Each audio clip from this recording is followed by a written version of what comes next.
alfarero. Y Marcelita de la comunidad Jesús Eucaristía.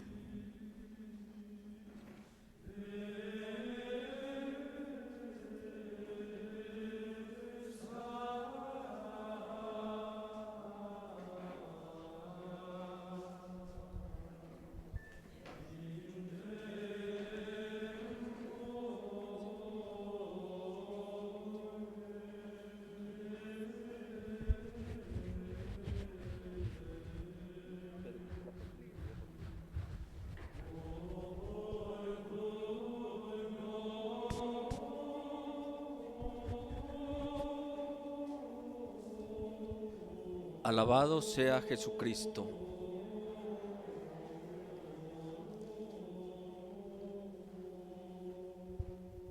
Ven, Espíritu, en el nombre del Padre, del Hijo y del Espíritu Santo.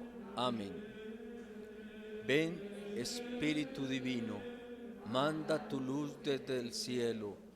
Padre amoroso del pobre, dona en tus dones espléndido. Luz que penetra las almas, fuente del mayor consuelo. Ven dulce huésped del alma, descanso de nuestro esfuerzo, tregua en el duro trabajo, brisa en las horas del fuego. Gozo que enjugas las lágrimas, reconforta en los duelos. Entra hasta el fondo del alma, divina luz, y enriquécenos. Mira el vacío del hombre, si tú le faltas por dentro. Mira el poder del pecado, cuando no envías tu aliento. Riega la tierra en sequía, sana el corazón enfermo, lava las manchas, infunde calor de vida en el hielo.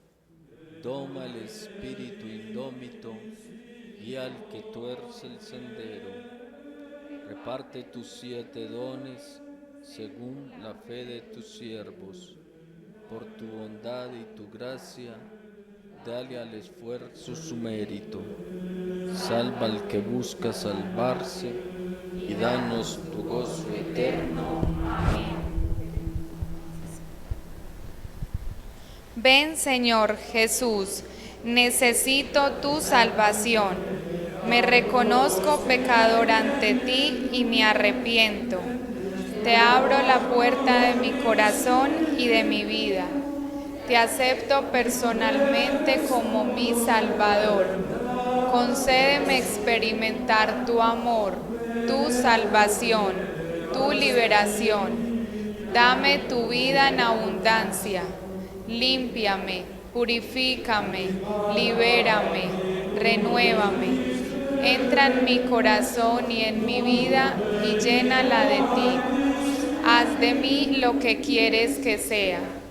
Espíritu Santo, cámbiame el corazón y hazme experimentar un movimiento para una vida nueva. María, mi buena madre, que como Jesús reciba yo vida de tu seno maternal. Amén.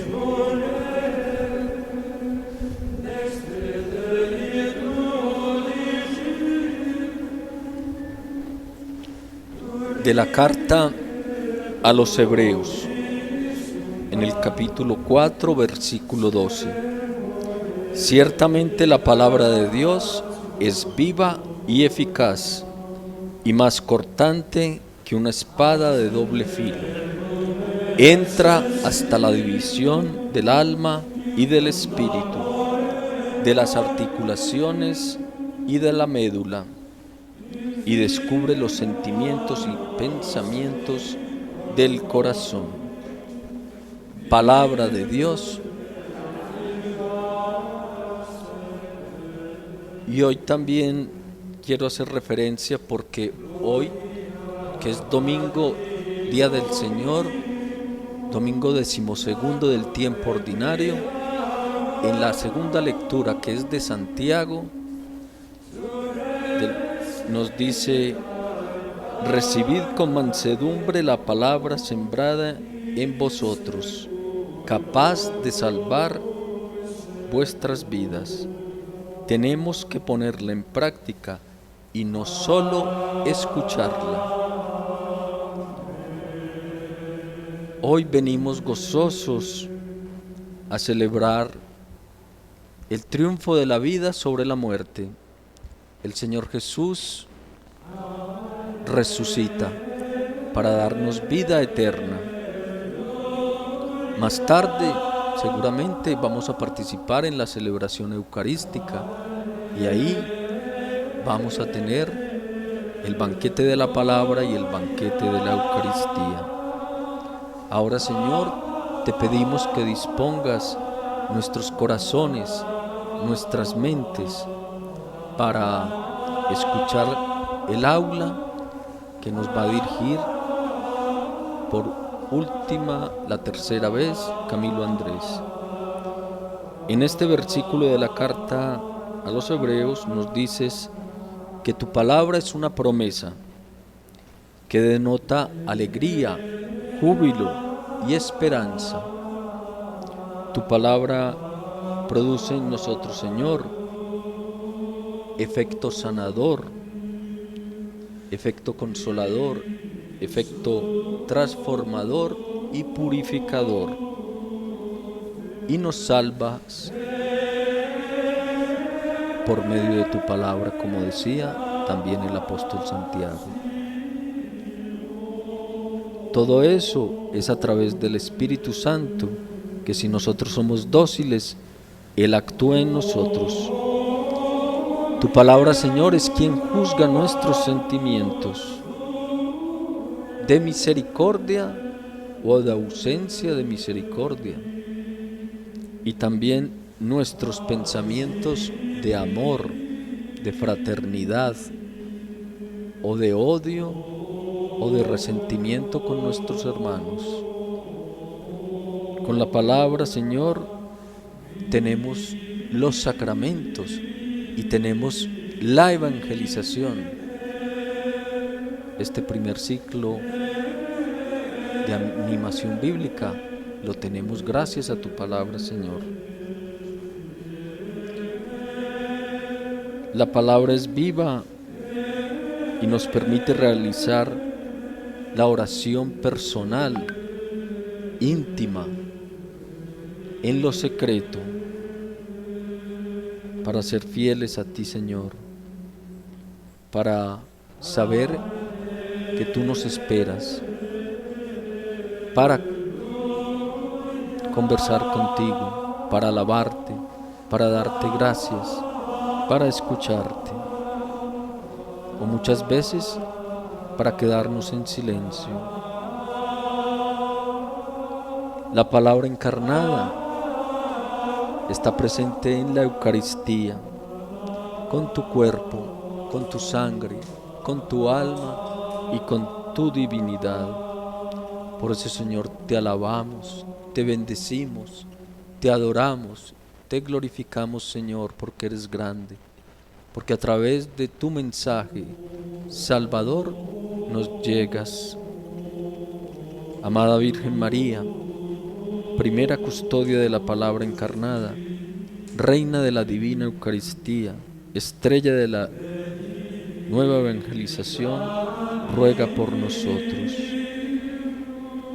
Gloria a Dios Padre que nos hizo, gloria a Dios Hijo Salvador, gloria al Espíritu Divino, tres personas, un solo Dios.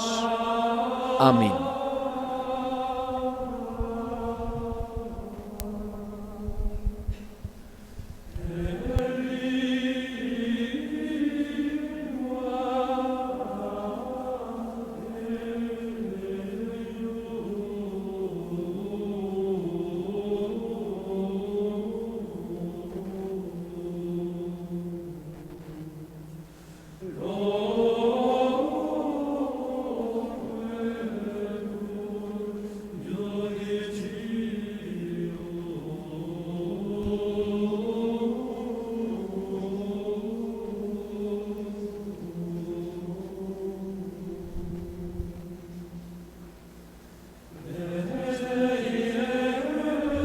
Buenos días. Vamos entonces a dividir nuestro trabajo de hoy en dos partes. Seguimos la primera parte teórica, la segunda parte práctica, por eso les pedí que trajeran la Sagrada Escritura, sí, la Biblia, para que hagamos un ejercicio muy corto y tratemos de poner en práctica de alguna manera lo que hemos venido trabajando estos 3 días, ¿sí? Venimos hoy entonces a tratar el tema de la proyección de todo lo que hemos venido conversando viernes y sábado, ahora en la vida eclesial, y dentro de la vida eclesial vamos a tratar cómo se proyecta en nuestro trabajo pastoral, ¿está bien? La vida en la iglesia transformada, potenciada por la Sagrada Escritura, y de ahí que se hace obras y misión.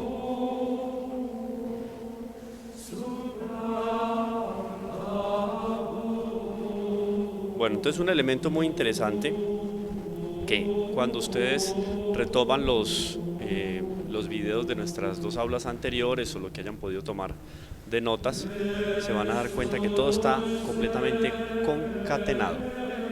Concatenado viene de cadena, concatenado está amarrado, está unido y está estrecha e íntimamente relacionado.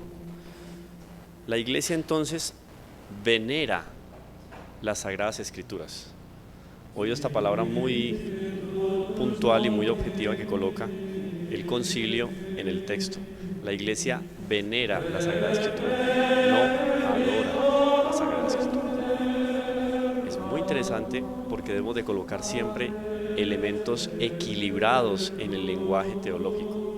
La iglesia venera la Sagrada Escritura.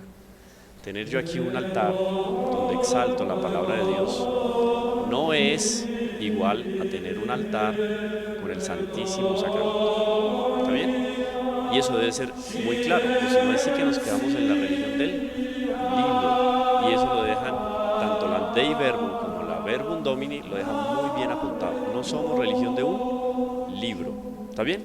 Eso es muy importante, porque hay religiones del libro. Y hay una religión del libro clarísimamente declarada como religión del libro, porque para ellos su Dios se encarnó en un libro y adoran el libro. Una religión en la India, y le tienen un templo al libro y sacan en procesión al libro y tocan el libro y adoran el libro, porque el libro es el Dios de ellos, materializado, no encarnado porque no es carne, pero por lo menos materializado, empapelado. Entonces para nosotros debemos de tener muy claro eso. La iglesia venera, ¿sí? Así, mutatis mutandis, guardando las debidas proporciones, la iglesia rinde una veneración a los santos, rinde un culto de veneración ya superior a San José como patriarca de la iglesia, y mucho más elevado y preeminente, una devoción de hiperdulía a la Santísima Virgen. ¿Está bien? La iglesia venera la Sagrada Escritura, no adora la Sagrada Escritura. Y la iglesia siempre ha venerado la Sagrada Escritura, al igual que el mismo cuerpo del Señor, que siempre ha sido adorado por la iglesia. Entonces miren que es un camino de 2 vías. Nosotros vamos por la iglesia caminando, enriqueciéndonos, alimentándonos y conociendo más sobre el Padre, el Hijo y el Espíritu Santo. Tenemos la Eucaristía, cuerpo, sangre, alma y divinidad, que ilumina el camino, que nos guía. Yo soy el camino, la verdad y la vida. Y va la Sagrada Escritura ahí acompañando nuestro caminar para podernos llevar a esa meta. ¿Está bien? La iglesia siempre ha considerado y considera juntamente con la Sagrada Escritura venerada, juntamente con la tradición como la regla suprema de su fe. ¿Por qué la tradición? Porque no es solamente esta palabra que está aquí escrita y que ha sido recogida por la iglesia, autorizada por la iglesia y enseñada por la iglesia, pero también la tradición. En la tradición entonces encontramos el magisterio de la iglesia nos enseña lo que los santos doctores y padres de la iglesia también han terminado de estructurar en la doctrina de la iglesia, y eso acompañado de la Sagrada Escritura nos va a dar entonces unas luces impresionantes al respecto de lo que es Jesucristo. ¿Sí? Porque no vamos a leer la Sagrada Escritura como la podrá leer en este caso es totalmente sui generis, singular y particular. bautismo, como lo comentábamos ayer, vamos a recibir la gracia de pasar de meras criaturas a ser hijos de Dios. Entonces, un hijo de Dios ve con otros ojos la Escritura cuando la lee, a cómo la ve alguien que no está bautizado y se acerca a la Sagrada Escritura. ¿Se acuerdan que se le daba una cercanía impresionante a la Sagrada Escritura casi que a nivel de sacramento? Lo decíamos ayer porque está claro en los documentos. O sea, de tal manera la gracia se puede transmitir a través de la Sagrada Escritura que se acerca de una manera impresionante a lo que son los sacramentos, sin ser un sacramento. Y se venera también de una manera impresionante. ¿Por qué? Porque ilumina la vida, transforma, y vimos en una de las propiedades de la Sagrada Escritura que santifica. ¿Está bien? Entonces, dos elementos interesantes junto con la Sagrada Tradición. La Escritura es una regla suprema de la fe. Cuando el Papa habla ex cátedra, según el dogma de la infalibilidad pontificia, el Papa es inerrante en materia de fe y moral cuando habla ex cátedra. Y cuando él habla ex cátedra está fundamentado en ¿qué? En el magisterio y en la Sagrada Escritura. Porque es el Espíritu Santo que guía a su iglesia. Dios no nos crea y no nos mantiene, o más bien, Dios no nos crea y nos deja ahí sueltecitos en este peregrinar durante la vida, que puede ser de 80, 90, 100 años. No, Él nos está recreando constantemente, y en ese recrear constantemente también nos va inspirando a través del Espíritu Santo. ¿Sí? Bueno, sí. Sí, tranquilo.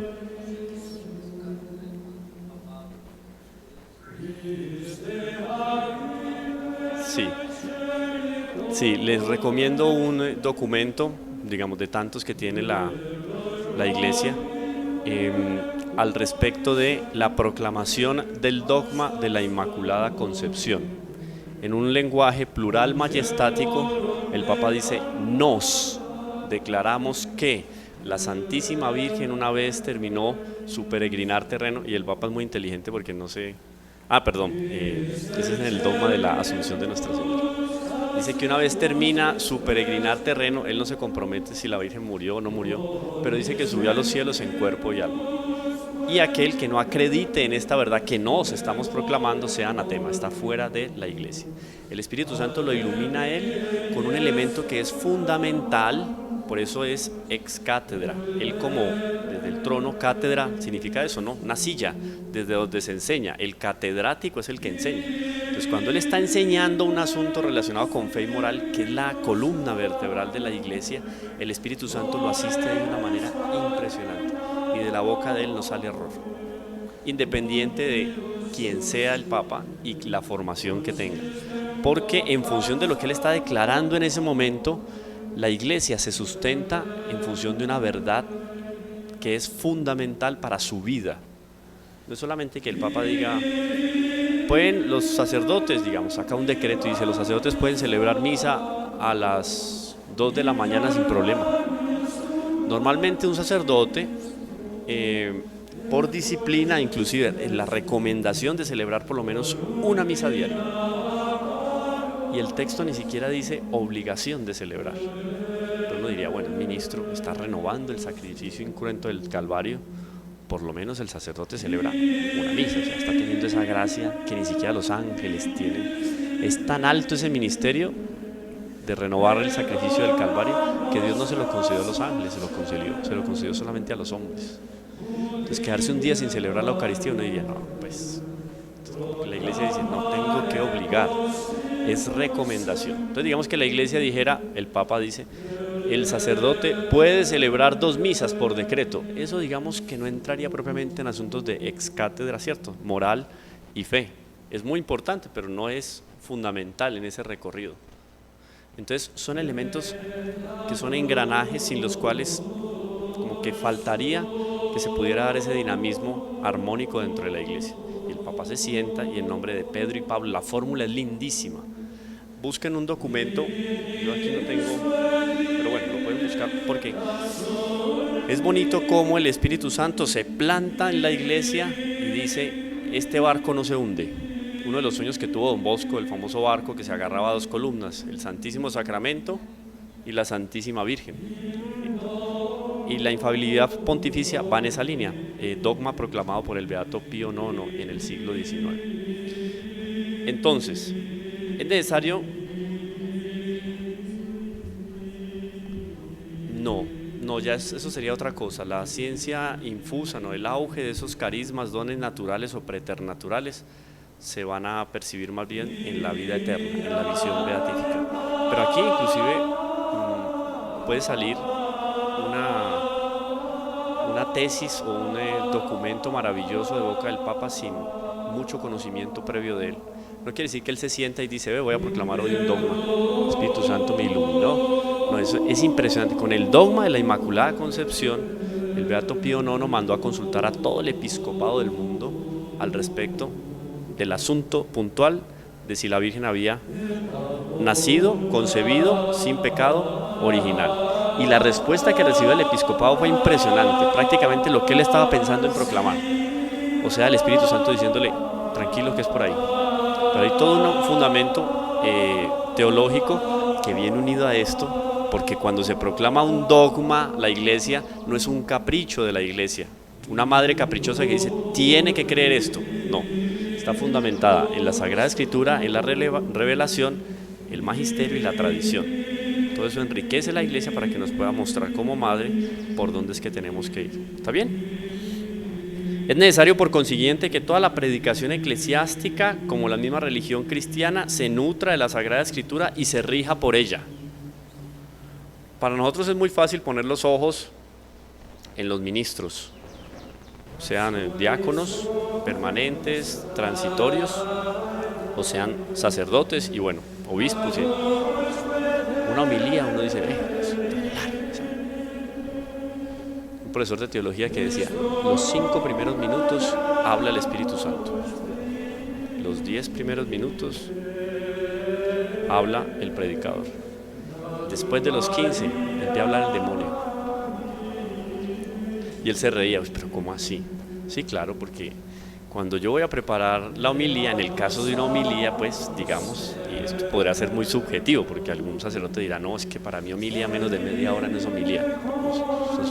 En eso no hay un dogma. El Papa no se proclamó sobre eso, son asuntos. Pero cuando uno se sienta, después de leer de escuchar la palabra de Dios, el Evangelio, y uno escucha 5 minuticos de un sermón que lo deja uno con problema de conciencia, listo.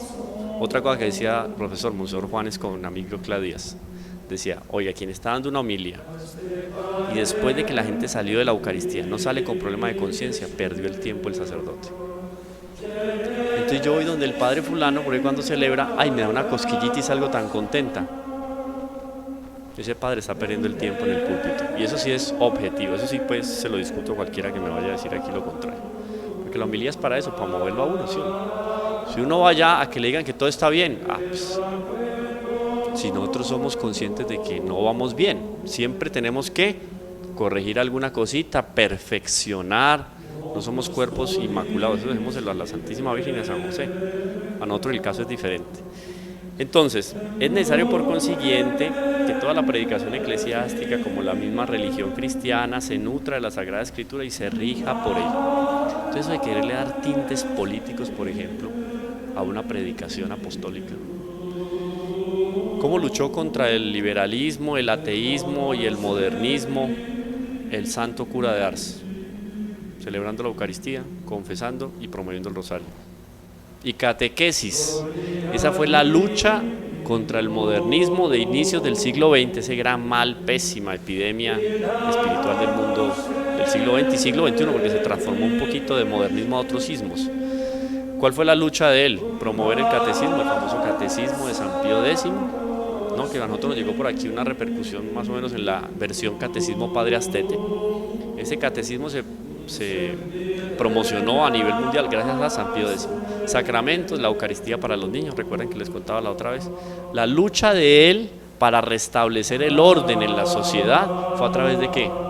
Sagrada Escritura, sacramentos, liturgia. Entonces, lo que dice aquí, esta es la Verbum Domini, es como tan evidente, pero a veces uno ve que no solamente a nivel eclesiástico, digo clerical, en las Eucaristías, etcétera, pueden haber algunos desvíos, sino también a veces en nosotros, en los grupos pastorales, nos desviamos de lo que es la intencionalidad de la Sagrada Escritura, es la salvación y la vida espiritual.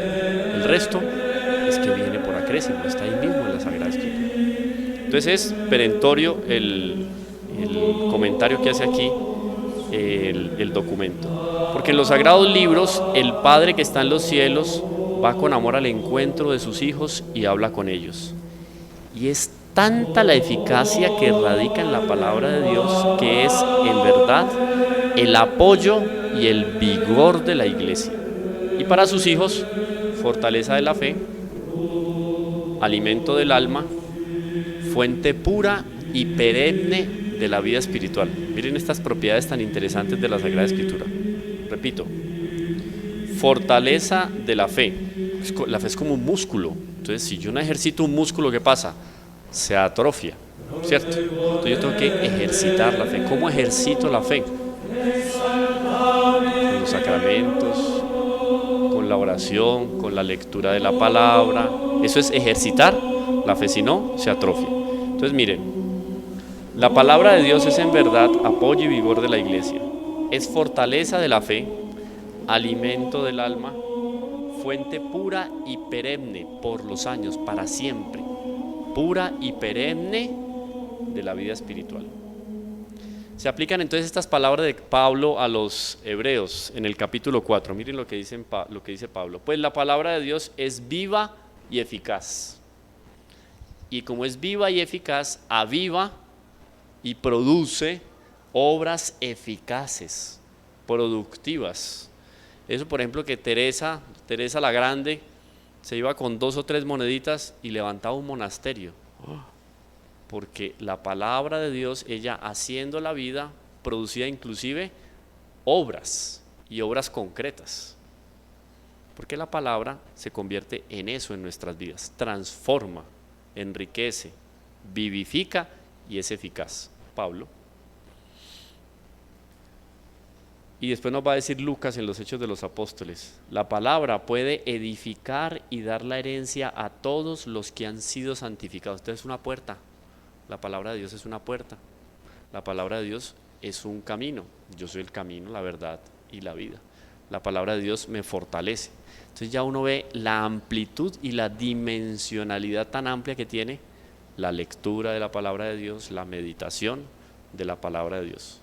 Entonces, para la iglesia no marchitarse, mantenerse viva y con obras eficaces, ¿qué tiene que hacer?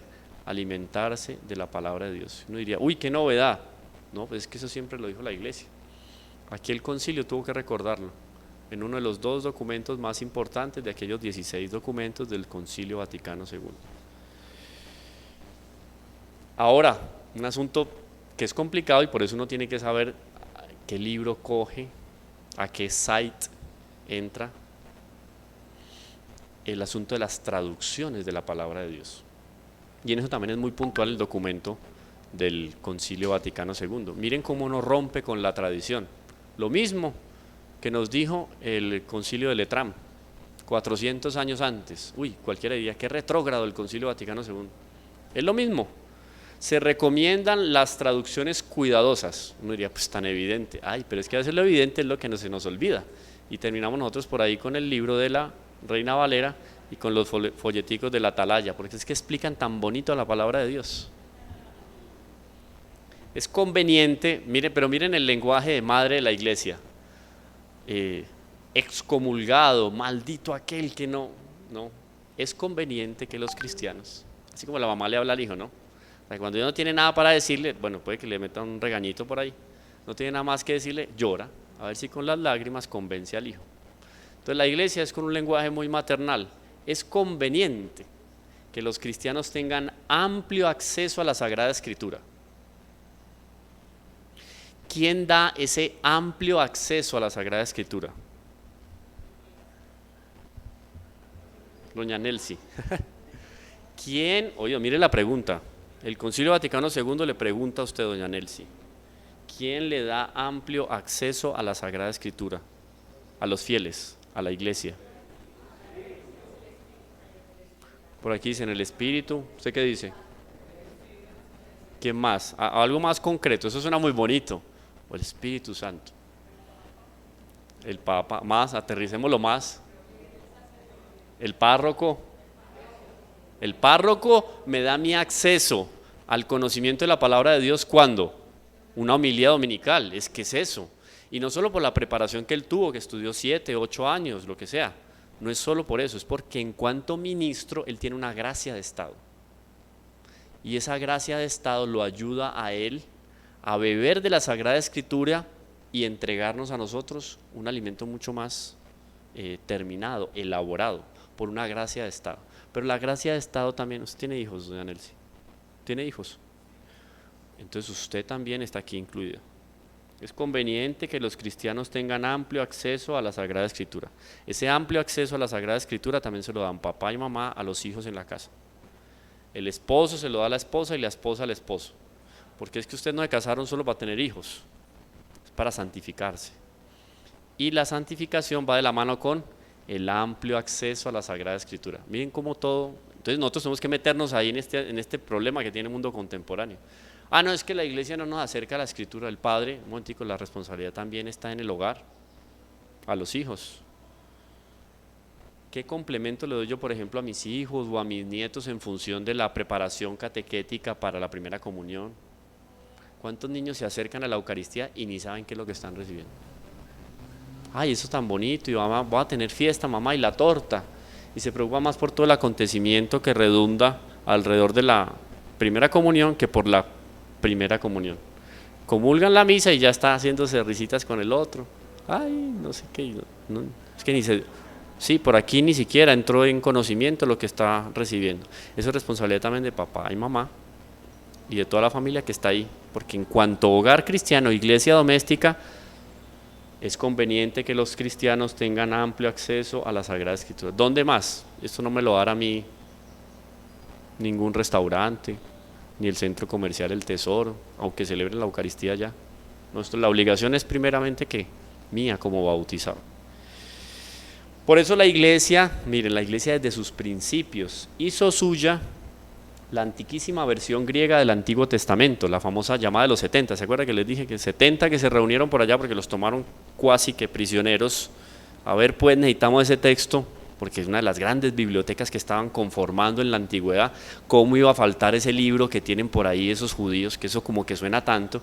Se trajeron unos judíos y los pusieron a escribir el Antiguo Testamento, la famosa versión de los 70 en griego. Es buenísima, inclusive para estudio.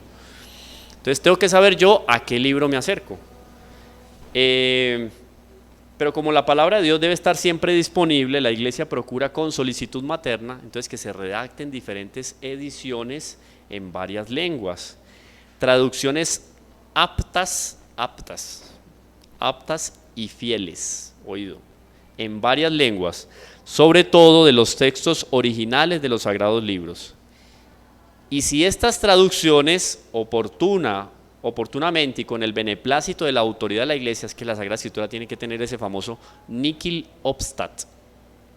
Nihil, N-I-H-I-L, nihil, de aniquilar, nada, ¿cierto? Obstat, obstáculo, no hay ningún obstáculo. Se pone un sello, el obispo pone un sello, la iglesia pone un sello en ese documento y dice nihil obstat, no hay obstáculo, puede imprimirse, porque la iglesia ya revisó, ¿sí? Entonces tiene que ser un documento fiel, una traducción cuidadosa. Y si estas traducciones oportunamente y con el beneplácito de la autoridad de la iglesia se llevan a cabo incluso con la colaboración de otros hermanos, podrán usarlas todos los cristianos. Entonces, más bien que nuestra Sagrada Escritura, nuestra versión de la Sagrada Escritura, porque nosotros debemos tener una noción clara de que ahí entra la luz del Espíritu Santo en la iglesia y dice, estos son los libros canónicos. Que nuestra Biblia sí la use un presbiteriano, un luterano, no hay problema, lo estamos acercando a ellos a la iglesia. Miren que en eso es muy claro el documento del Concilio Vaticano II. Ay, no, es que el Concilio Vaticano II abrió las puertas y ya podemos usar cualquier Biblia porque todos somos hermanos, separaditos, ¿cierto? Ellos usen mi Biblia, no hay ningún problema, pero yo utilizar, un momentico, porque yo confío que en la iglesia yo tengo un amor especial por el magisterio. Yo sé lo que la iglesia me enseña, me lo enseña bajo que la luz del Espíritu Santo. Entonces, mucho cuidado con eso. Es clarísimo este documento de la iglesia. Yo les dije que nosotros íbamos a ir hasta las 10:30, ¿cierto?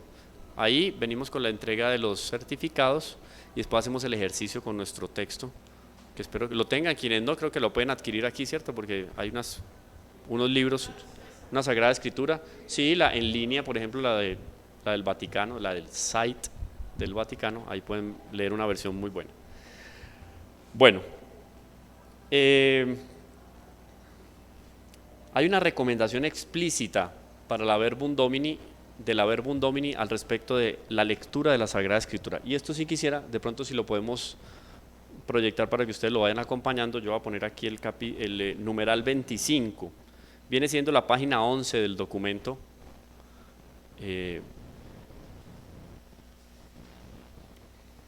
Donde la iglesia, la Verbum Domini,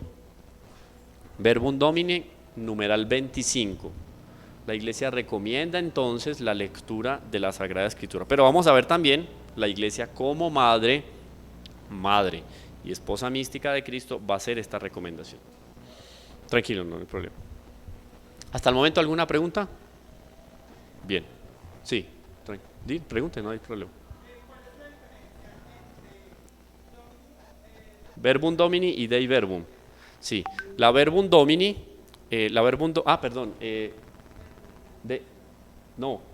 Dei Verbum, yo le dije Verbum Domini, no, la Dei Verbum, perdón. Es la Dei Verbum, sí.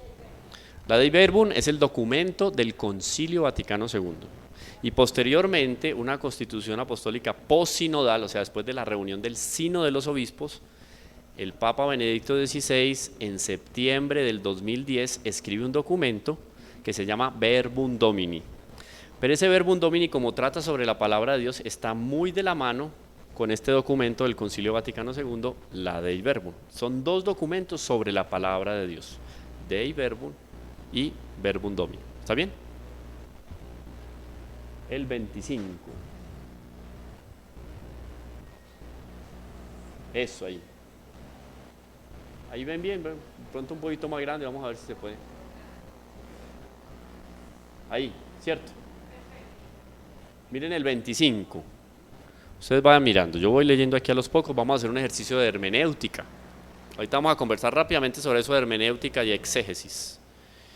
Es necesario pues que todos los clérigos, sobre todo los sacerdotes de Cristo y los demás que también son clérigos, los diáconos, ya los catequistas que no son clérigos, oído, y tanto los catequistas como los que hacen parte de los grupos pastorales no pueden asumir ni responsabilidades, ¿no?, ni obligaciones, ni deberes que convienen a los clérigos.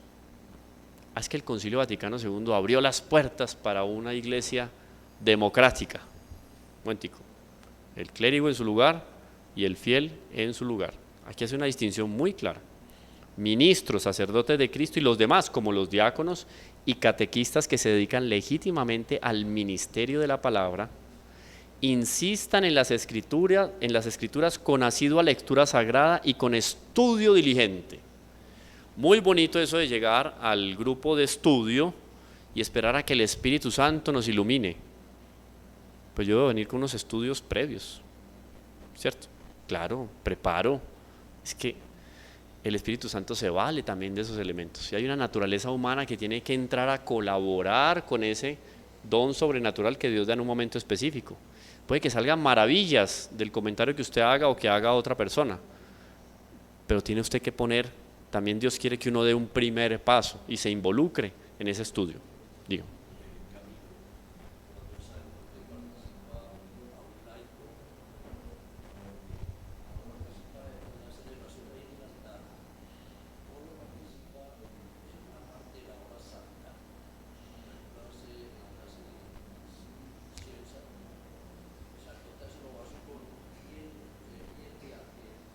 Laico.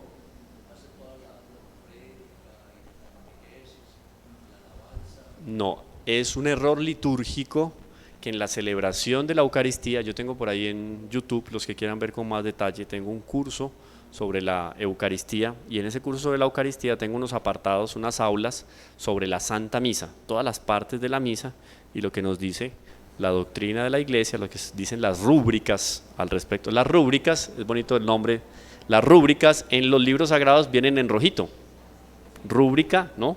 Vienen en rojito y le van diciendo al Padre, haga esto, haga aquello, levante la mano, junte, ¿no? Diríjase al pueblo, no sé qué, bueno. Hay unos elementos fundamentales de la liturgia que le dice a uno por dónde es que tiene que caminar. Y es un error litúrgico el hecho de la proclamación de la palabra de Dios hacerla un laico en la Eucaristía. Eso no existe. Está totalmente fuera de tono. Fuera de tono no, o sea, fuera de cualquier tipo de estructura de la celebración eucarística. Sobre todo, no, además que sí, no se debe y no se puede. El laico no puede leer el Evangelio en una celebración eucarística, mucho menos hacer la prédica. Al diácono sí, diácono que sea permanente o transitorio. ¿Saben cuál es la diferencia? No. Permanente y el transitorio. El permanente es que ahí se va a quedar, eso no va para sacerdote, ¿cierto? Está casado, legítimamente casado, etcétera, y presta ese servicio a la iglesia como diácono permanente. Y el otro es transitorio porque va para sacerdote. Es la diferencia. Ellos pueden proclamar perfectamente y hacer la homilía, inclusive, pero el laico no. Usted hace las lecturas, primera lectura, segunda lectura, son detallitos que la iglesia ha ido, primera lectura, segunda lectura, el salmo, perfectamente. Puede ser entonces que en una adoración al Santísimo el sacerdote le diga, lea este pedacito de la palabra de Dios, este trecho, esta perícopa. Eso es otra cosa, porque no es una proclamación solemne de la palabra de Dios, puede hacerlo un laico, no hay problema. Pero ojo, porque también se dan desvíos por esas malas lecturas que hicieron, por ejemplo, el documento sobre la liturgia Sacrosanctum Concilium. Es un documento también muy bonito de la iglesia. Entonces, es necesario pues que todos los clérigos, catequistas, se dediquen legítimamente al ministerio de la palabra, insistan en las escrituras con asidua lectura sagrada y con estudio diligente, para que ninguno de ellos resulte, oído, clarísimo el documento, un predicador vacío y superfluo de la palabra de Dios que no la escucha en su interior. Yo vi a Dios en un hombre, decían con respecto al cura de Ars, ¿cierto? Otros que tenían el don de la predicación, ¡guau! La gente salía llorando de las predicaciones, porque antiguamente, antes del concilio, la celebración eucarística tenía una forma, una estructura diferente a la que tiene hoy en día. Entonces era muy común los sacerdotes salir a predicar, y eran grandes prédicas debido a las fiestas y celebraciones de la iglesia a lo largo del año litúrgico. Entonces se formaba muy bien en la retórica y en la exposición. Hoy en día es un poco diferente, digamos, pero importantísimo, esto no se pierde de ninguna manera. Una predicación vacía y superflua de la palabra de Dios, ahí sí que uno dice, a esta Eucaristía le faltó mucho. Aunque el sacerdote puede perfectamente en algún momento celebrar la Eucaristía y decir una frasecita. No tendría ninguna otra obligación. Ahí dijo esa frasecita, listo, celebró de manera incruenta el sacrificio del Calvario. Asuntos extraordinarios, pero eso de que sea vacío y superfluo, puede ser que el sacerdote, después de proclamar la palabra de Dios, haga un comentario en passant sobre un problemita que tenga el templo, una estructura, una cosita por ahí en la puerta, algo que pasó allá afuera, mucho cuidado a los fieles. No. Otra cosa es que toda la homilía sea sobre las goteras, el problema de no sé qué, es como el que se va a confesar y empieza a hablar de los problemas o de los chismes del vecino, de la vecina, todo lo que hizo el esposo y la esposa, o sea que el padre le dice, bueno, listo, usted ya me contó todo lo de la Comuna 16, ahora dígame lo que usted tiene en su conciencia, porque si no, no le puedo dar la absolución. No, tiene que ir objetivamente a donde tiene que ser. Y continúa, miren, de igual forma el Santo Concilio,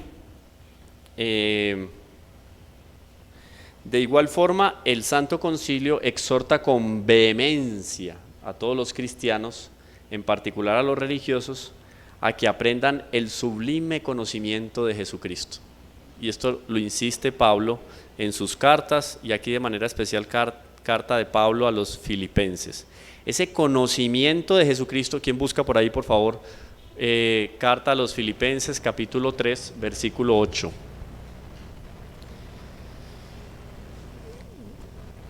Entonces, exhorta especialmente a los religiosos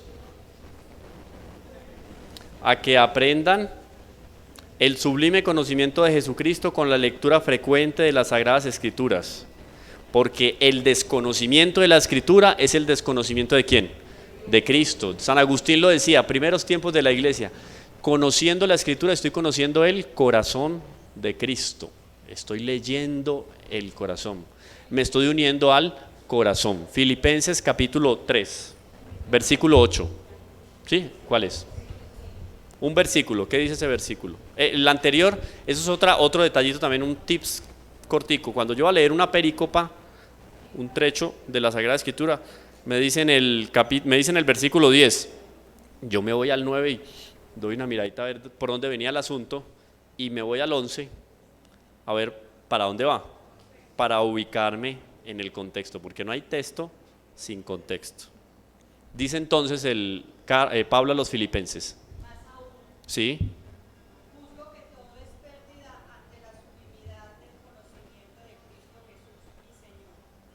Por él perdí todas las cosas, incluso las tengo por basura para ganar a Cristo y encontrarme arraigado en él. No mediante mi justicia, la que viene de la ley, sino mediante la que viene por la fe en Cristo, la justicia que viene de Dios apoyada en la fe. Impresionante. Si ven que es un versículo después y un versículo antes de ese número 8, pero Pablo pone aquí toda su ruta de vida está desdoblada en ese texto. O sea, para mí todo es basura. ¿Basura en qué sentido? En que si lo pierdo para mí no tiene importancia. Salud, enfermedad, porque no solo lo bueno no solo lo malo, ¿cierto? No solo tener lo malo o saber considerar lo malo y asumirlo, lo que son las tragedias, los obstáculos comunes y cotidianos de la vida, sino también lo bueno, porque qué tanto esas criaturas pueden acercarme o alejarme de Dios. San Ignacio de Loyola es muy claro en eso cuando uno hace los ejercicios espirituales con el famoso principio del tanto cuanto. Yo debo amar las criaturas tanto cuanto me acercan a Dios y rechazar las criaturas tanto cuanto me alejan de Dios. Y eso mismo va en esta línea del conocimiento de Cristo. Porque ese conocimiento de Cristo no solo va aquí, y ahí Pablo lo dice, no va acá, sino que va también en el corazón, porque trasciende más allá del conocimiento frío o la visión materialista o científica de la palabra de Dios. No va más allá porque yo sé que una de las propiedades de la Sagrada Escritura es la santidad, o sea que transforma mi vida. Entonces dice, repito, en particular los religiosos, pero estamos hablando de la iglesia en general, los cristianos bautizados, a que aprendan el sublime conocimiento de Jesucristo con la lectura frecuente de las divinas Escrituras, porque el desconocimiento de las Escrituras es desconocimiento de Cristo. Lléguense pues gustosamente, eso que uno saborea, ¿cierto? Porque es gustoso. Lléguense pues gustosamente al mismo sagrado texto, ya por la Sagrada Liturgia, que es llena del lenguaje de Dios, ya por la lectura espiritual, ya por las instituciones aptas para ello, y por otros medios que con la aprobación o el cuidado de los pastores de la iglesia, obispos, arzobispos ordinarios, o el cuidado de los pastores de la iglesia, se difunden ahora laudablemente por todas partes. Uno encuentra libritos sobre la palabra de Dios, que la semilla aquí, que la semilla de la palabra, que el encuentro con Dios, que la palabra cada día, hoy estoy aquí, una cantidad de títulos, pues lo más variado del mundo. Cuidado, si no termino yo leyéndome una atalaya, así de sencillo, pues. Para alguien podrá sonar, ay, tan extremista, yo no voy a llegar a eso. Lo mismo habrá dicho Lutero antes de lanzar la revolución protestante. Ay, a los poquitos, ahí terminó. Es peligroso.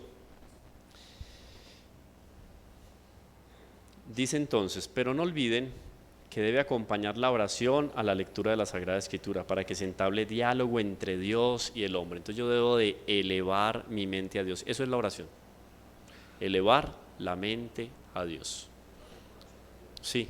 Entonces yo me dispongo naturalmente, inclusive si yo tengo un lugar más propicio en el hogar, quise por ejemplo constituir una salita a manera de capilla en la casa, en el apartamento, entonces yo voy a poner unas sillas cómodas, un reclinatorio también puede ser para yo hacer la oración de rodillas, entonces lo que sea, dispongo naturalmente mi alma, mi corazón, dispongo naturalmente mi corazón, ¿para qué?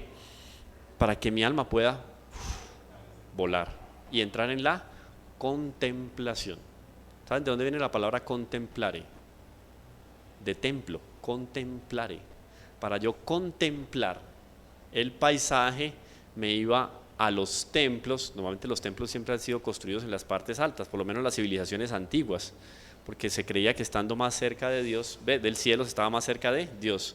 Entonces yo me subía al monte donde estaba el templo a contemplar la naturaleza, y contemplando la naturaleza me acercaba a Dios. ¿Está bien?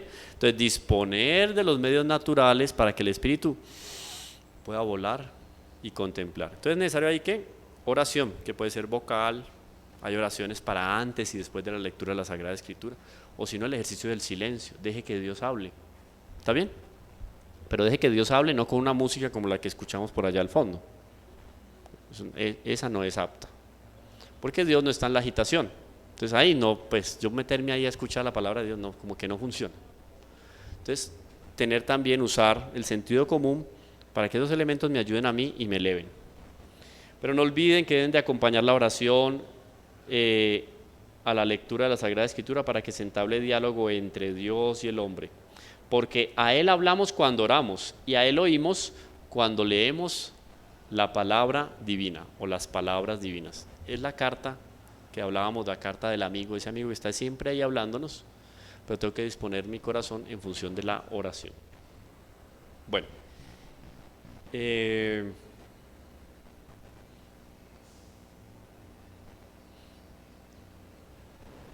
volvemos ahora al documento de Benedicto XVI, la Verbum Domini.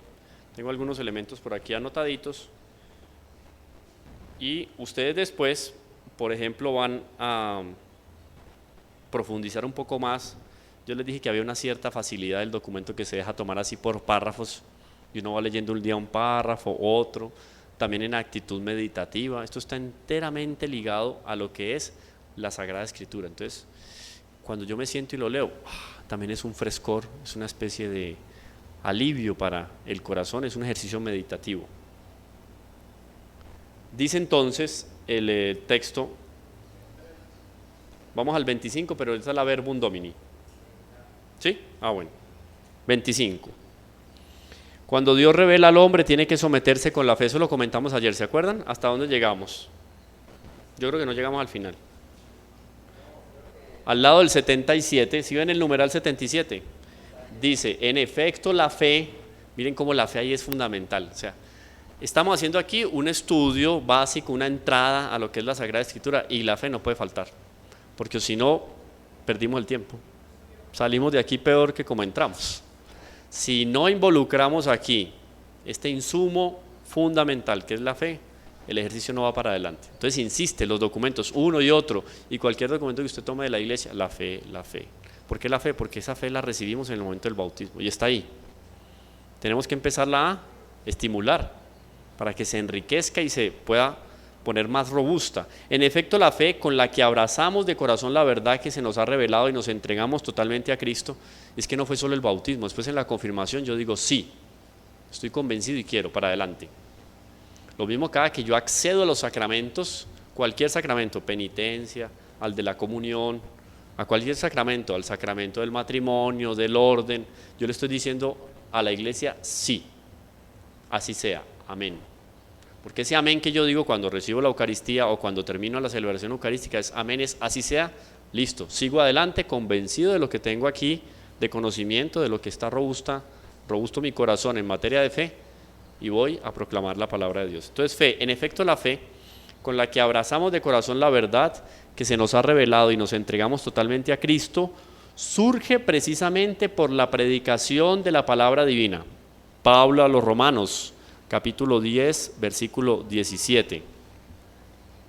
Miren bien lo que le dice Pablo a los Romanos en el capítulo 10, versículo 17. La fe nace del mensaje y el mensaje consiste en hablar de Cristo. Entonces, ¿de qué sirve participar en un grupo pastoral, parroquial, etcétera, si la fe que yo tengo no nace del mensaje, sino que nace, la fe, digamos, la fe entre comillas que yo tengo, nace de lo interesante o prestigioso que es estar en un grupo pastoral? Ah, porque es que fulanito está ahí, fulanita está ahí. Puede ser en materia de prestigio, se ve muchísimas veces. Yo estoy ahí para que me vean, porque yo cuando salgo y predico la palabra de Dios, yo la leo allá, proclamo la palabra de Dios. La misa es más linda cuando yo proclamo la... Ojalá esté yo exagerando, pero puede pasar esa tentación por la cabeza de un proclamador de la palabra. Por ejemplo, es un ejemplo que doy, no me voy a ir a cada grupo pastoral, pero es que la misa sin mí los domingos es diferente. Si yo no recogiera la limosna los domingos, ay, pobre parroquia, no tendría fondos.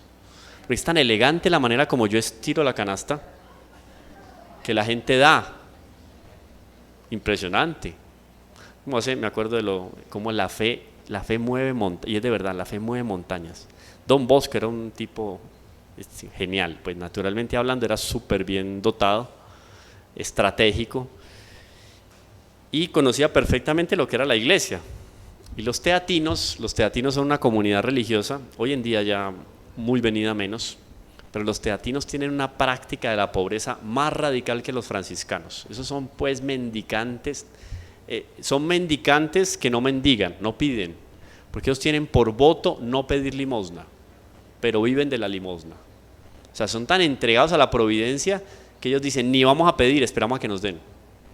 Por ejemplo, un monje teatino, un religioso teatino, va a salir de misión a, no sé, aquí a Marinilla, se va al terminal del sur, del norte, yo no sé dónde salen los buses de Marinilla, pero se va para allá. Se queda sentado y tiene que esperar a que le ofrezcan plata para poder ir a Marinilla de misionero. Él no pide, ay, me regala una limosna para irme de misión. No, tienen prohibido pedir. Radical, una cosa que uno dice, ¿cómo viven? Y cada día tienen que sacar todo lo que tienen en sus despensas, no pueden guardar comida ni dinero, esperando a que al otro día alguien llegue y les ofrezca comer, les ofrezca dinero necesario para lo que tienen que hacer. Una cosa que uno dice, ¡guau! Y hasta hoy en día existen, son medievales y han vivido así. Una fe que uno dice, ¡wow! Impresionante. O sea que, señor, señora, no se preocupe que si usted no pide la limosna, eso le va a llegar al Padre. No es por usted que la limosna le llega al Padre. Y don Bosco, yo decía de don Bosco era tan vivo que don Bosco mandaba niños o él mismo iba al monasterio de los teatinos en las noches y recibía todo lo que ellos sacaban para dejar ahí en la calle. Él decía, yo necesito para mis niños. Y se llevaba para sus niños y ahí tenía platica o tenía comidita y tal y guardaba. Pero miren cómo es que debemos de considerar hasta dónde podemos llegar nosotros pues de bajeza. Si no, acuérdense de Judas, del colegio apostólico. Vivió 3 años con nuestro Señor. Lo vio resucitar muertos, multiplicó panes y peces no sé cuántas veces, porque los evangelistas cuentan en varios lugares panes y peces. Resucitó el paralítico, el ciego, el leproso, y el tipo lo traicionó por unas monedas. Entonces, importante aquí, la fe nace del mensaje y el mensaje consiste en hablar de Cristo. Yo puedo hacer mucho en un grupo pastoral, muchísimo, pero si ese hacer mío no habla de Cristo, no hay mensaje, no me preocupe. Eso que usted está haciendo lo hace la Fundación Niños Sin Techo, de no sé dónde. Pero la función que yo hago llevándole a otros una limosna material, acompañada de esa limosna espiritual, es mucho más valioso. Eso Santo Tomás de Aquino es clarísimo. La limosna espiritual es superior a la limosna material. No, recolectamos no sé cuántos mercados, millones de pesos, tal. Si eso no va acompañado de un mensaje de Cristo, eso lo hace cualquiera. Eso lo hace la alcaldía. ¿Cuántos mercados no se repartieron el año pasado para las personas que necesitaban? Pero una cosa es la caridad en función del amor de Dios, porque el mensaje, miren, la fe nace del mensaje y el mensaje consiste en hablar de Cristo. Lo que sea que yo haga, que hable de Cristo. Y eso entonces es llevar la palabra, hacerla trascender a la catequesis, a la acción pastoral que yo realizo en la parroquia. Continúa. La historia de la salvación en su totalidad nos muestra de modo progresivo este vínculo íntimo entre la palabra de Dios y la fe que se cumple en el encuentro con Cristo. Con Él, efectivamente, la fe adquiere la forma del encuentro con una persona, esa persona con P mayúscula, a la que se confía la propia vida. Es lo que Pablo declara en sus cartas y en sus documentos. Mi vida es otra, yo cambié, no soy yo quien vive, es Cristo Jesús, quien vive en mí, porque se hace realidad esto acá. La fe adquiere la forma del encuentro con una persona a la que se confía la propia vida. Yo me abandono y me entrego. Es una consagración a Cristo a través de la palabra de Dios. Entonces es interesante, cuando yo me alimento de la palabra de Dios, me estoy consagrando a Cristo. Mi vida la consagro a Cristo. Cristo Jesús está presente ahora en la historia, en su cuerpo, que es la iglesia. Esto también no se nos debe olvidar. La iglesia no es una institución más.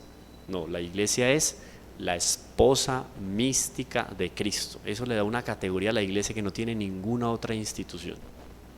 Fundada por Cristo y declarada como su esposa mística. Está presente ahora en la historia, en su cuerpo, que es la iglesia. Por eso, nuestro acto de fe es al mismo tiempo un acto personal y eclesial. Entonces, miren la responsabilidad que yo tengo haciendo parte de una iniciativa pastoral, catequética dentro de la vida de la iglesia, por ejemplo, el cine. La fe es al mismo tiempo un acto personal y eclesial. Entonces, todo lo que yo voy haciendo dentro de este tipo de actividades, grupos de formación, etcétera, involucra un compromiso personal, sí, pero también un compromiso eclesial.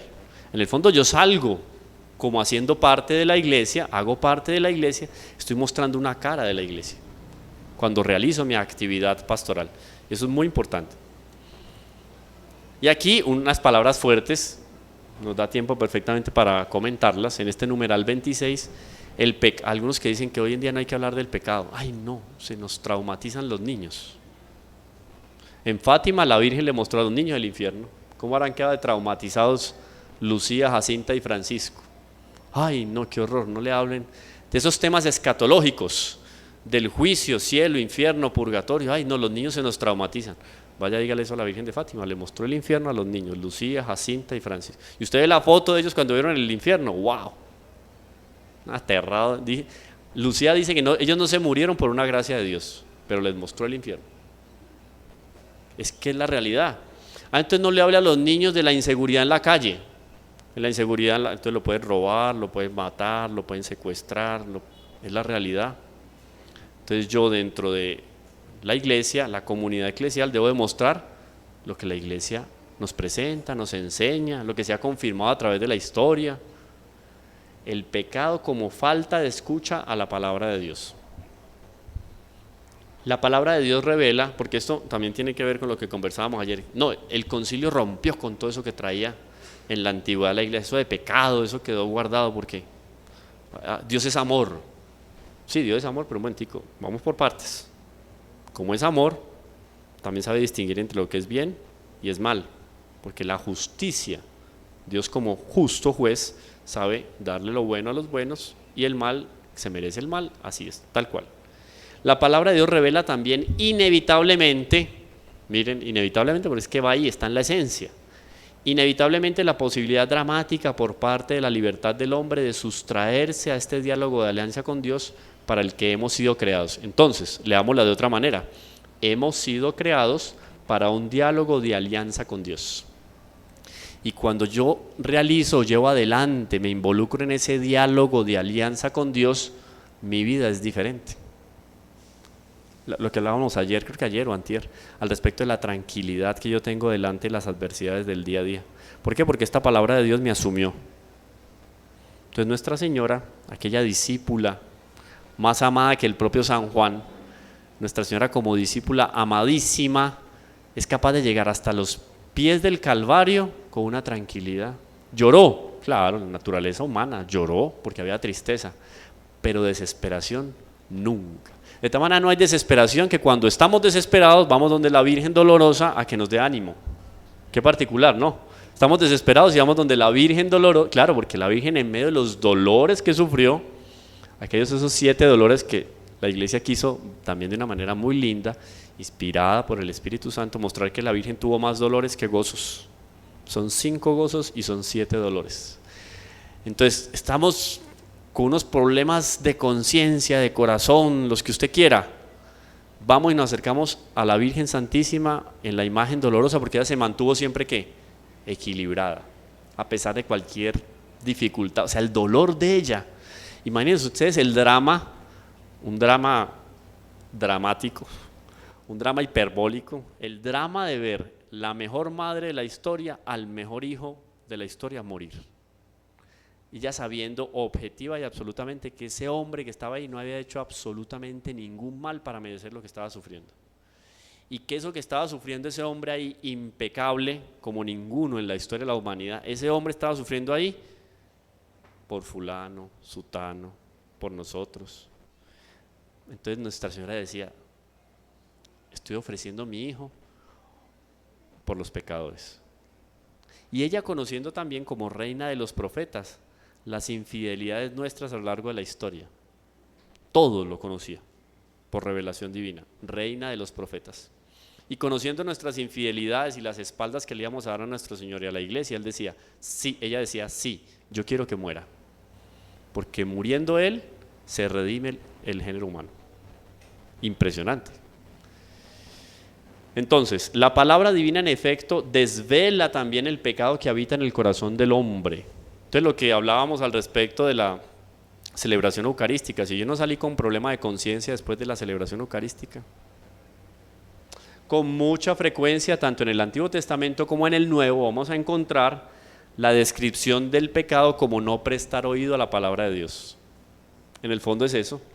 Si a mí me facilita, es que miren, el asunto es así de simple. A mí la palabra de Dios me facilita la vida, ¿no? Uno encuentra muchos tips ahí, entonces usted entra en YouTube, un tips para no sé qué, para mantener su casa limpia, los tips para que su vehículo funcione de una mejor manera. Entonces usted ponga los tips para vivir mejor, los 10 mandamientos. Y los 10 mandamientos fundamentados ¿en qué? En la palabra de Dios. Es palabra de Dios esos 10 mandamientos. Lo que estaba ya en la conciencia del hombre, aquello que los pueblos antiguos y lo que se conoce en la filosofía, naturalmente hablando en la filosofía, como la ley natural, ¿no? Eso que tiene grabado el hombre en el corazón que le dice, esto está bien y esto está mal. Llegó un momento en que Dios dijo, el hombre se está encegueciendo tanto que ya no es capaz de leer esa ley natural, se la voy a dejar escrita. Entonces los 10 mandamientos comulgan completamente con lo que es la ley natural. Y es objetiva para todos los hombres, porque la ley natural está impregnada en el corazón de la naturaleza humana. Haya nacido usted aquí, o en Sri Lanka, en Croacia, está en su corazón la ley natural. Y la ley natural comulga completamente con lo que son los 10 mandamientos. Ahí no, nadie se escapa de esa. Entonces son tips para vivir mejor. De tal manera que la descripción del pecado en la Sagrada Escritura, tanto en el Antiguo como en el Nuevo, vamos a leerlo como un no prestar oído a la palabra de Dios, como una ruptura de alianza. Esa alianza, esa amistad, la rompo. Por eso cuando yo cometo un pecado, rompo la amistad, pierdo la amistad con Dios. Yo me acerco al sacramento de la penitencia a renovar, a restablecer la alianza con Dios, la amistad con Dios. Y por tanto, como la cerrazón frente a Dios que llama a la comunicación con Él, me cierro, me bloqueo delante de Dios, no escuchar la palabra de Dios. En efecto, la Sagrada Escritura nos va a mostrar entonces que el pecado del hombre es esencialmente desobediencia y no escuchar. Ese no escuchar es desobedecer. En el fondo, lo que hicieron Adán y Eva, Génesis, protoevangelio, fue un no escuchar la palabra de Dios. Todas las tardes, con la brisa de la tarde, bajaba el Señor a conversar con Adán y Eva. Imaginen ustedes el alguito tan bueno que se tomaban ellos todas las tardes con estos. Escuchaban la brisa, está llegando. Es más o menos como lo que yo debería de sentir en el corazón, o por lo menos tener claro en la cabeza. Esa brisa está llegando porque voy a la celebración eucarística, porque voy a hacer la meditación de la Sagrada Escritura. Es esa brisa que llega. Y brisa porque la brisa, miren los textos cómo son bonitos. ¿Por qué la brisa a la tarde? Porque refresca. Entonces ese encuentro con Dios le refrescaba a ellos la vida. Le terminaba dando ánimo para esperar un día más al encuentro con el Señor. Entonces el encuentro con la palabra de Dios es esa brisa que me refresca la vida. Estoy atormentado, no puedo con tantos problemas. Palabra de Dios refresca la vida, es la brisa de la tarde. En efecto, la Sagrada Escritura nos muestra que el pecado del hombre es esencialmente desobediencia y no escuchar. Precisamente la obediencia radical de Jesús hasta la muerte de cruz desenmascara totalmente este pecado. Totalmente. Nuestro Señor dice y nuestro Señor en su naturaleza humana, si no hubiera podido morir. Claro, asume la naturaleza humana, por eso es que muere. Una vez muere, en el sepulcro encontramos el cuerpo. ¿Ese cuerpo ahí es divino o no? Claro. La divinidad, la segunda persona de la Santísima Trinidad, no dejó de estar presente en el cuerpo y en el alma. Entonces, aunque el cuerpo y el alma se separan, porque hubo muerte, por eso muere nuestro Señor, si no, no podía morir. Cuerpo y alma se separan, eso es muerte. Pero el cuerpo queda unido a la divinidad y el alma también, unida a la divinidad de nuestro Señor Jesucristo. Ahora, esa muerte de nuestro Señor, ese camino hacia la cruz, desenmascara totalmente este pecado, esa desobediencia o obediencia a Dios. La obediencia o la desobediencia quedan evidenciadas en ese trasegar de la vida de nuestro Señor Jesucristo hasta la cruz. Cuando leemos los evangelios nos damos cuenta de eso. Fariseos, publicanos, saduceos, los mismos discípulos que terminan algunos abandonando a nuestro Señor Jesucristo. En el fondo, desobediencia y no escucha a la palabra de Dios. Así de sencillo. Señor, una palabra bastará para sanarme. ¿Qué palabra es? La palabra de Dios, la lectura asidua de la palabra de Dios. Y ese para sanarme puede sanarme espiritualmente o puede ser un sanarme corporalmente. Puede ser, por la palabra de Dios me puedo sanar corporalmente. Alguien me preguntaba ayer, pero uno puede acompañar, por ejemplo, la oración con los tratamientos médicos para que sea, claro. No es que yo me voy a cerrar a los avances de la tecnología y de la ciencia porque yo soy solo la palabra de Dios. No, puede acompañar perfectamente. Es terapéutico. La gran parte si no me equivoco, hasta hace unos años que leí un estudio sobre psicología, decía que el 85% de las patologías eran producidas a partir de un desequilibrio emocional y nervioso. Vaya usted a ver si no es falta de la palabra de Dios. Así de sencillo. También sana, equilibra, exorciza, libera, es liberadora. Con su obediencia, estamos hablando entonces de la vida de nuestro Señor. Vemos la vida de nuestro Señor, por ejemplo en los evangelios, vemos la vida de Él y está marcado ahí el obedecer la palabra de Dios, el desobedecer de la palabra de Dios. Porque Él, siendo la palabra de Dios encarnada, quien se unía a Él era un obedecer, quien se alejaba de Él era un desobedecer. Aquellos que se escandalizaron cuando Él dijo, el que no come mi carne y no bebe mi sangre, fuertes esas palabras, no. Imaginen que nosotros estuviéramos ahí con nuestro Señor y Él dijera, el que no come mi carne, uy, ¿cómo así, Señor? Eso es terrible, eso por allá en unas tribus, si no tengo fe. Entonces, si yo no sé leer la palabra de Dios, si no sé escucharlo a Él, me escandalizo. Si yo me acerco a algunos textos de la Escritura y no me acerco con fe, me escandalizo. Uy, esto es horrible lo que dice aquí, no hay fe. Con su obediencia se realiza la nueva alianza entre Dios y el hombre y se nos da la posibilidad de la reconciliación. Entonces se abren las puertas de ese volverme a encontrar con nuestro Señor Jesucristo. Jesús efectivamente fue enviado por el Padre como víctima de expiación por nuestros pecados y por los de todo el mundo. Aquí entonces nos está queriendo dejar claro el documento hasta dónde va la fuerza y la potencia de la palabra de Dios. Ese transformar mi vida es que me abre las puertas a la conversión. O sea, es la palabra de Dios la que me invita a cambiar y todos los días me invita, no hay problema. Jesús no se cierra para eso. La palabra de Dios no tiene un fin en ese suplicar diario al respecto de nuestro acérquese más al corazón de Jesús. Mude su vida como el corazón de Jesús. Acérquese a nuestro Señor Jesucristo. Ame más a la iglesia todos los días.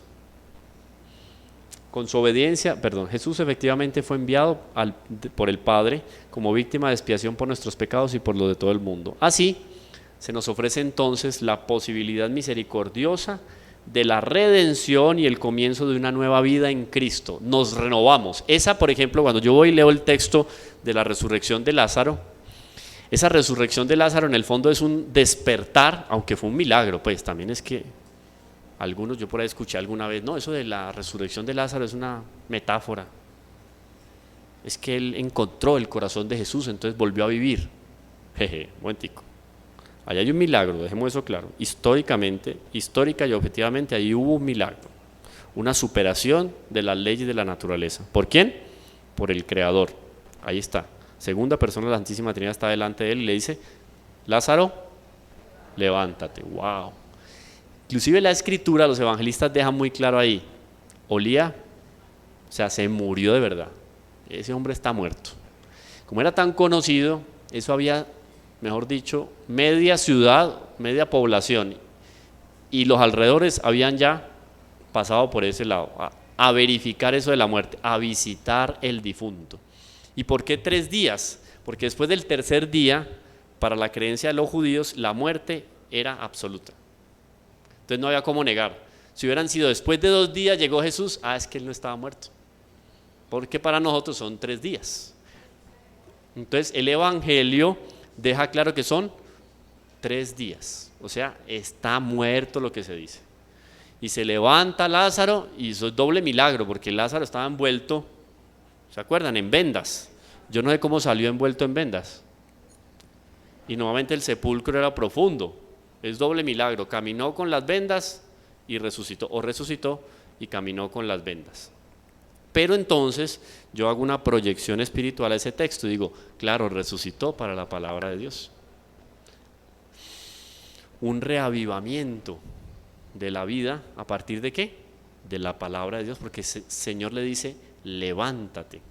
Y cada que yo leo la Sagrada Escritura, ¿qué me dice el Señor? Levántate. Todos los días me dice, levántate. Entonces miren cómo involucra la lectura de la palabra de Dios conversión, resurrección, cambio de vida, etcétera, etcétera. Así se nos ofrece la posibilidad, 4 minutos, 6 minutos. Por eso así se nos ofrece la posibilidad misericordiosa de la redención y el comienzo de una nueva vida en Cristo. Por eso es importante, oído lo que les decía ahora, padres de familia, madrinas, padrinos, tíos, abuelos. Por eso es importante educar a los fieles para que reconozcan la raíz del pecado en la negativa a escuchar la palabra del Señor y a que acojan en Jesús, Verbo de Dios, el perdón que nos abre la salvación.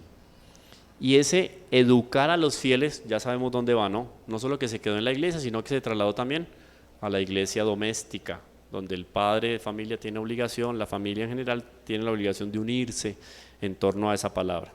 Y terminamos con este numeral al respecto de Nuestra Señora, como la madre del Verbo de Dios. Mater Verbi Dei, ¿no? Los padres sinodales, entonces acuérdense que este es el documento de Benedicto XVI, está hablando de los obispos que se reunieron, los expertos que se reunieron 2 años antes al respecto de la palabra de Dios. Los padres sinodales han declarado que el objetivo fundamental de la 12ª asamblea era renovar la fe de la iglesia en la palabra de Dios.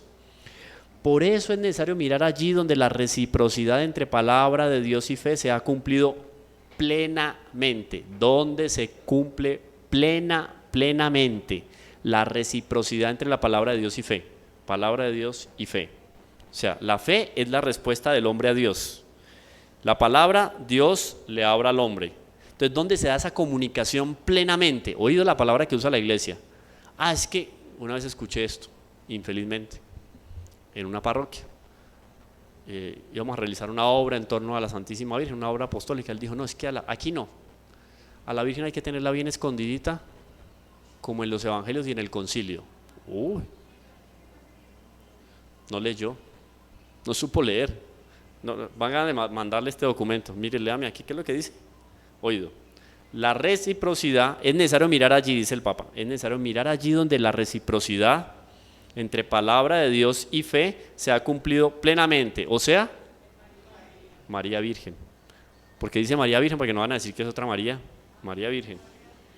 Que con su sí, fiat mihi secundum verbum tuum, hágase en mí según tu palabra. Fiat mihi, el sí de María es fiat mihi, hágase en mí.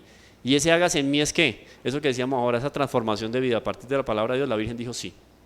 ¿Qué más transformación de vida que esa? Hágase en mí según tu palabra. Y se hizo según la palabra, tanto así que ella gestó la palabra de Dios. Impresionante. María Virgen, que con su sí a la palabra de la alianza y a su misión, cumple perfectamente la vocación divina de la humanidad. ¿Cuál es la vocación divina de la humanidad? La santidad, alabar, reverenciar y glorificar a Dios y mediante esto salvar su alma. Esa es la vocación. Unos y otros tenemos caminos diferentes, pero en el fondo la de la humanidad es esa. Es alabar, glorificar, reverenciar a Dios y mediante eso salvar el alma. Entonces miren el papel importante. Aquí no podemos sacar a la Santísima Virgen del asunto de la realidad humana creada por medio del Verbo, porque en él vivimos, nos movemos y existimos. Encuentra otra vez su figura, ¿qué? Su figura perfecta. La realidad humana, la realidad, la realización humana. Para yo realizarme humanamente de una manera plena, tengo que mirar ¿a quién? A María. Porque María en su naturaleza humana, una persona humana y una naturaleza humana. Se acercó tanto a Jesús como se puede acercar la naturaleza humana. Y se asemejó tanto a Él como se puede asemejar la naturaleza humana. Entonces el modelo para nosotros. Ahí está. Y lo dice aquí el documento, no lo digo yo. Cumple perfectamente la vocación divina de la humanidad. ¿Quién? Nuestra Señora. Ahora, la realidad humana creada por medio del Verbo encuentra su figura perfecta precisamente con la fe obediente de María. Entonces ese texto que leemos con alguna frecuencia en la Escritura, pocas veces, pero aparece en el texto, María escuchaba todas esas cosas, ¿cierto? Ese llevar a su corazón o guardar en su corazón significa que poner en práctica, porque uno no dice yo lo llevé a mi corazón si no lo pongo en práctica. O sea, Nuestra Señora vivificó esa palabra de Dios. De tal manera vivificó la palabra de Dios que la dio a luz. ¡Wow! De tal manera Nuestra Señora vivió la palabra de Dios que la dio a luz. O sea que nosotros estamos llamados, como ella es modelo, estamos llamados a dar a luz ¿a qué? A la palabra de Dios. ¿Cómo doy yo a luz a la palabra de Dios? Predicando la Escritura, viviendo cotidianamente en mi casa, con mis amigos, en el trabajo, pero proyectando esa palabra de Dios, ¿cierto? Eso es dar a luz la palabra de Dios, ponerla en práctica. Ella desde la Anunciación hasta Pentecostés, ¿se acuerdan? Hablábamos de fundación de la iglesia. Ella desde la Anunciación hasta Pentecostés se nos presenta como mujer enteramente disponible en las manos de Dios, así como el profeta Samuel. Para esto sumo, aquí estoy. Hágase en mí según tu palabra. Es la Inmaculada Concepción, la llena de gracia por Dios, incondicionalmente dócil a la palabra divina. Entonces yo tengo que aprender a escuchar al Señor de tal manera que si hoy escucho que me dice esto, allá voy. Más o menos como un barquito. Yo me pongo en un barco, vámonos aquí cerca a Guatapé, me pongo en un barco, tiene una vela, para donde vaya el viento, me va llevando el barco, ¿cierto? Yo tengo que pedir que ese viento de la palabra de Dios, ese soplo del Espíritu Santo, me lleve. Yo no puedo poner obstáculos, a veces tiro el ancla y me quedo ahí amarrado, el ancla de los apegos, ¿cierto? Del orgullo, de la envidia, y esa ancla no me deja mover. Entonces lo ideal es que yo levante velas y me deje llevar como Nuestra Señora. Hágase en mí según tu palabra. Y termino con esto. Su fe obediente plasma cada instante de su existencia según la iniciativa de Dios. De tal manera que como ella hacía como el hacer, el quehacer de la Santísima Virgen, era el quehacer de Jesús. Porque así como veían a Dios en un hombre, Santo Cura d'Ars, veían a Dios en María. Lo que María hacía, ¿era qué? Una proyección de nuestro Señor Jesucristo. Se plasmó. Virgen a la escucha, vive en plena sintonía con la palabra divina. Conserva en su corazón, y conservaba todas las cosas en su corazón, los acontecimientos de su Hijo, componiéndolos como en un único mosaico. Entonces, conociendo a Jesús a través de la palabra. Ella lo conoció aquí en las manos. ¿Imaginan lo aterrador de la escena de Nuestra Señora cuando da luz, y no dio a luz como da normal y naturalmente a luz una madre. Fue un proceso totalmente sobrenatural y singular el de Nuestra Señora. Más o menos, si no me equivoco, es San Anselmo quien lo dice, que más o menos como una luz cándida y luminosa, fuerte, atraviesa un vaso de cristal, así el Verbo encarnado atravesó el vientre de María y se puso en sus brazos. Y cuando yo me imagino una luz, un vitral que es iluminado por un rayo de luz así impresionante, yo digo, qué belleza toma y asume ese vitral, ¿cierto? Porque hay luz, si hay oscuridad el vitral pierde la gracia. Ahora María se ilumina por esa luz y trae esa belleza que es, imaginen ustedes la impresión de tener aquí al Creador, la responsabilidad de Nuestra Señora, tener ahí en sus manos al Verbo encarnado. Casi que yo diría, tener la palabra de Dios en mis manos, esa responsabilidad de tener la palabra de Dios en mis manos. Y yo leer la palabra de Dios es María escuchando a ese niño que llora porque tiene frío, que llora porque tiene hambre. Tiene que acercarse al niño y cuidarlo. Sí, toda esa relación de María con el Verbo encarnado debe ser mutatis mutandis, guardadas las debidas proporciones, nuestra relación con la palabra de Dios. Acercarme a la palabra de Dios, escuchar la palabra de Dios, atender lo que la palabra de Dios me dice. Ya, no me extiendo más porque no me da el tiempo, me cogió ya 5 minutos, ¿cierto? En punto, 10:30. Terminamos nuestra primera parte, break, entrega de certificados y hacemos el ejercicio con la Sagrada Escritura. 1 o 2 textos, lo que alcancemos rápidamente. Bueno, ya nos vemos, gracias.